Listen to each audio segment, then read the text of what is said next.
శ్రీకృష్ణ పరబ్రహ్మణే నమః.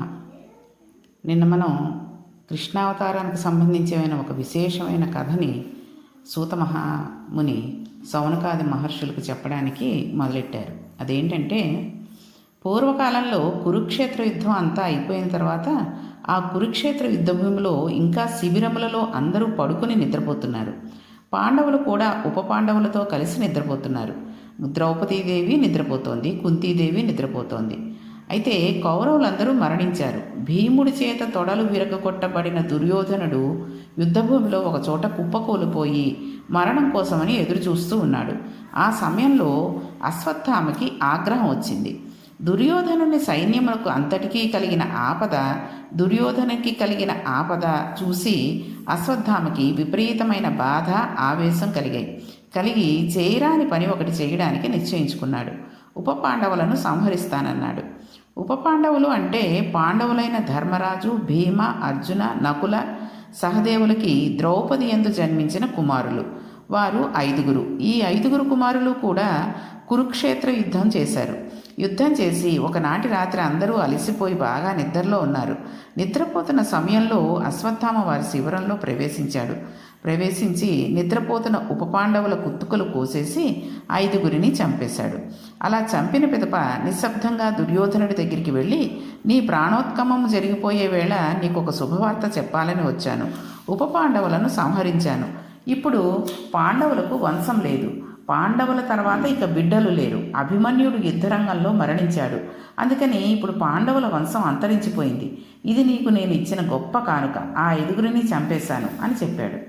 తెల్లవారింది. మరణించి ఉన్న కుమారులను ద్రౌపదీదేవి చూసింది. గుండెలు బాదుకొని ఏడుస్తుంటే అవతల వైపు మిగిలిన యోధుడు, ఇటువంటి పనిని చేయగలిగిన వాడెవడో గుర్తుపట్టాడు అర్జునుడు. గుర్తుపట్టి ఒక మాట అన్నాడు. నేల మీద పడి పొర్లి గుండెలు బాదుకుని ఉప పాండవుల కోసం ఇంత ఏడుస్తున్నావు కదా ద్రౌపది. ఏ నీచుడు నీ కడుపున పుట్టిన 5 పిల్లల సరస్సులో ఖండించాడో ఆ దుర్మార్గుని శిరస్సు ఖండించి తెచ్చి నీ పాదముల ముందు ఉంచుతాను. నీ కుడి కాలితోనూ ఎడమ కాలితోనూ ఆ శిరస్సును ఒక తన్ను తన్ని నీ పగ తీర్చుకో అన్నాడు. ఇత పూర్వం అటువంటి సంఘటనలు జరిగాయి. దుశ్శాసనుడి గుండెలు చీల్చి తెచ్చిన నెత్తుడితో ఆవిడ శిరస్సుకు ఉన్న శిరోజములను కడుక్కుని రక్తముతో కూడిన కేశములను ఆవిడ ముడివేసుకుంది. భీముడు కీచకుడిని చాలా దారుణంగా సంహరించాడు. కీచకుడు కాళ్ళని, చేతులని వాని వక్షస్థలంలోకి నొక్కేశాడు. శరీరాన్ని ముద్ద చేశాడు. అసలు ఆ నర్తనశాలలోకి రాత్రి వెళ్ళడమే భయం. అలా ఉంటుంది. అటువంటి చోటికి ఎవరు లోపలికి వెళ్ళరు. అటువంటి చోటికి నిర్భయుడై ద్రౌపదీదేవిని తీసుకుని వెళ్ళాడు. అక్కడ కీచకుడిని చంపేశాడు. ఆ చంపడం కూడా ఒకరి కేక ఇంకొకరికి వినపడకూడదని అతి నిశ్శబ్దంగా చంపేశాడు. గట్టిగా కేకేస్తే తన బ్రతుకు బయటపడిపోతుందని కీచకుడు అరవలేదు. తానెవరో తెలిసిపోతుందని భీముడు అరవలేదు. నిశ్శబ్దంగా కొట్టేసుకున్నారు. కీచకుడు చచ్చిపోయాడు. ఆ మాంసపు ముద్దను ద్రౌపదికి చూపించాడు. ధైర్యంగా చూసింది ద్రౌపది. చూసి, సెహబాస్, నా పగ తీరింది అంది.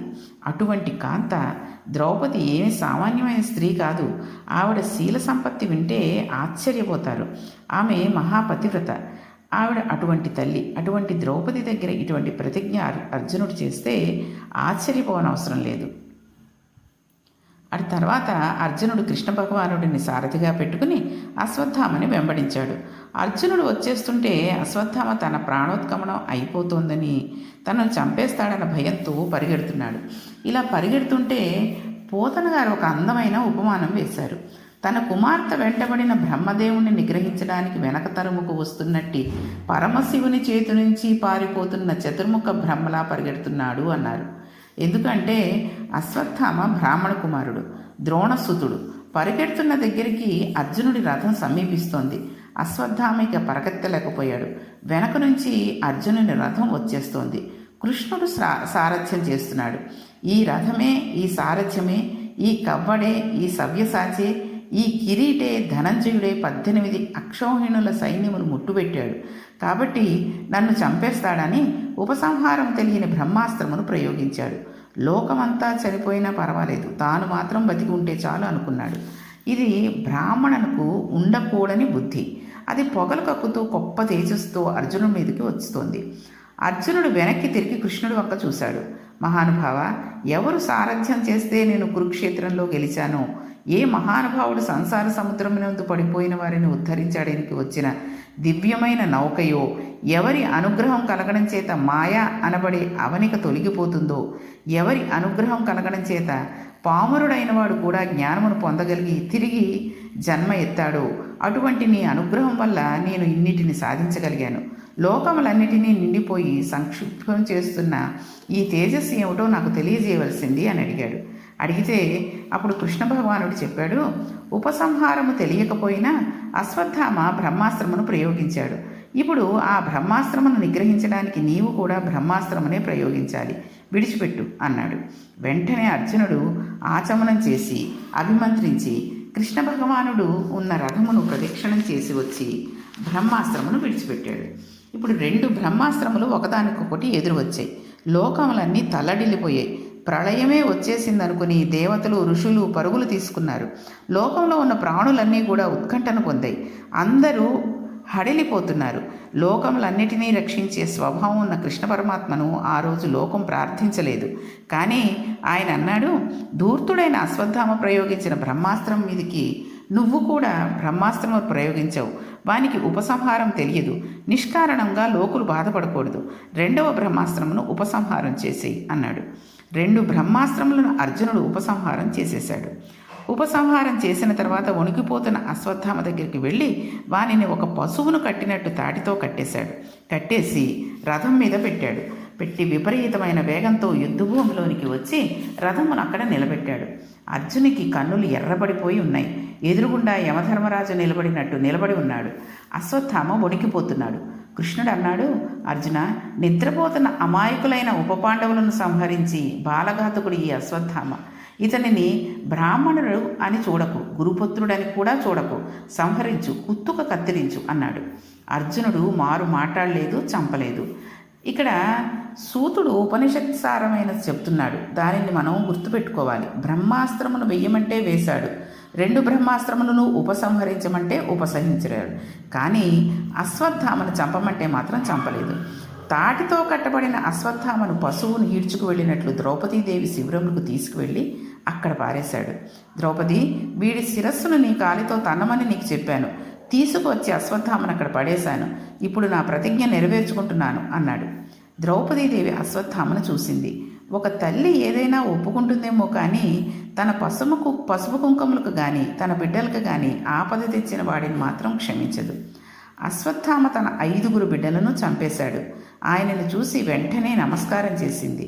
ఆవిడంది, మహానుభావ అశ్వత్థామ, నా భర్తలైన ధర్మరాజు, భీమార్జునుల నకల సహదేవులకు నీ తండ్రి గురువు. అనేకమైన అస్త్రములను ప్రయోగించడం, ఉపసంహారం చేయడం నీ తండ్రి ద్రోణాచార్యుడు నా భర్తలకి నేర్పాడు. ఆ కారణం చేత వారు కురుక్షేత్రంలో గెలవగలిగారు. ఆత్మావైపుత్రానామాసి, తండ్రి తన కొడుకు రూపంలో భూమి మీద తిరుగుతూ ఉంటాడు. నీవు మా గురుపుత్రుడవు. అందుచేత నీ యందు నాకు నా భర్తల గురువు దర్శనం అవుతున్నాడు. అటువంటి నీకు నీ పాదముల వంక శిరస్సు పెట్టి చూసి నమస్కరిస్తున్నాను. అందుకని నేను నీకు ఒక్క మాట అన్నను. ద్రౌపదీదేవిని ఎంత ధర్మం పాటిస్తుందో మనం ఆలోచించాలి.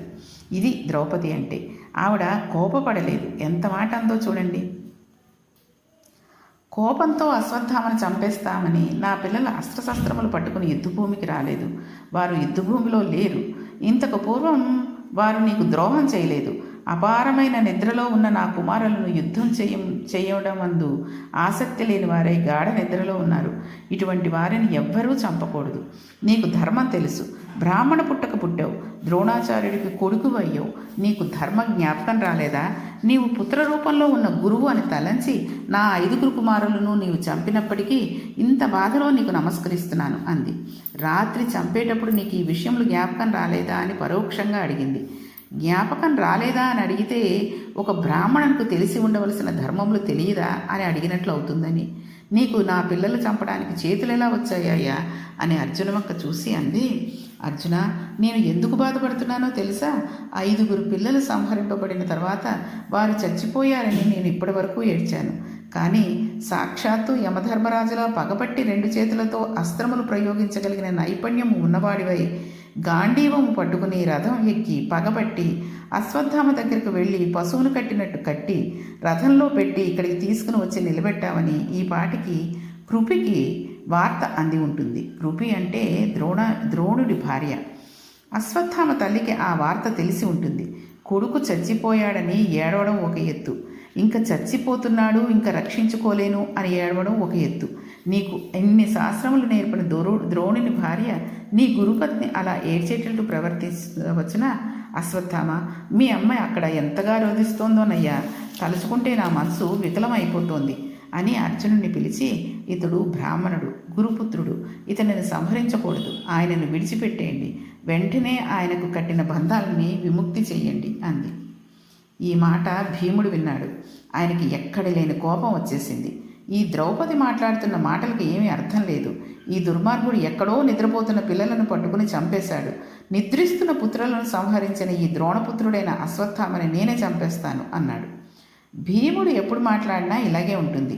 ఆయన విరాటరాజు కొలువులోకి వంటవాడిగా వెళ్ళాడు. ఆయన ధర్మరాజుతో అంటాడు, అన్నయ్య, నేను వంట ఎలా చేస్తానో తెలుసా? పెద్ద పెద్ద మొద్దులు పట్టుకు వచ్చి నా భుజబలంతో చీల్చేసి నా గుండెల మీద పెట్టి విరిచేసి తొడల మీద పెట్టి నొక్కేసి పొయ్యిలో పరేసి వంట చేస్తాను, అంతేగాని కట్టెలు కొట్టడానికి కత్తి గొడ్డలి పుచ్చుకోను అన్నాడు. దిక్కుమాలిన కట్టెలు కొట్టడానికి అంత పౌరుషం ఎందుకండి అంటే ఆయన పౌరుషం అటువంటిది. అందుకని భీముడు అంటాడు, వీడు నిద్రపోతున్న పిల్లలని చంపేసినవాడు, వీడిని గురుపుత్రుడని వదిలేయడం అంటుందేంటి ద్రౌపది? ఆమె వెర్రిది, ఆమెకి తెలియదు. వీడు గురుపుత్రుడని చంపకూడదని అనుకుంటున్నారా?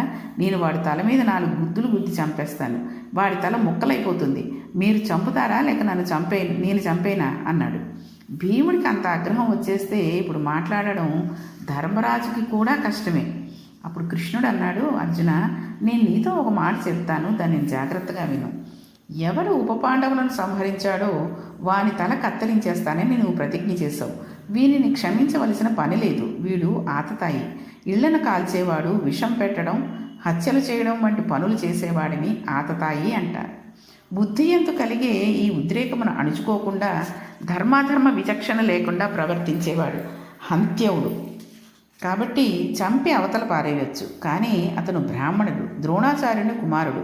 వేదము బ్రాహ్మణుని చంపకూడదు అని చెబుతోంది. వేదమును ఎవరూ చెప్పలేదు, ఈశ్వరుని పలుకే వేదము. అందుకే దానిని శృతి అంటారు.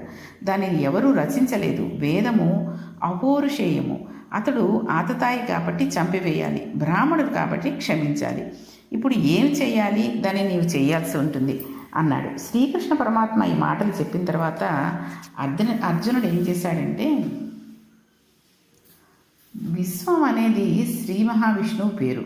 నారాయణుడు సంతోషించేటట్లు ప్రవర్తించగలిగిన ప్రవర్తన ఉన్నవాడైన అర్జునుడు ఈవేళ ధర్మంతో ప్రవర్తిస్తున్నాడు.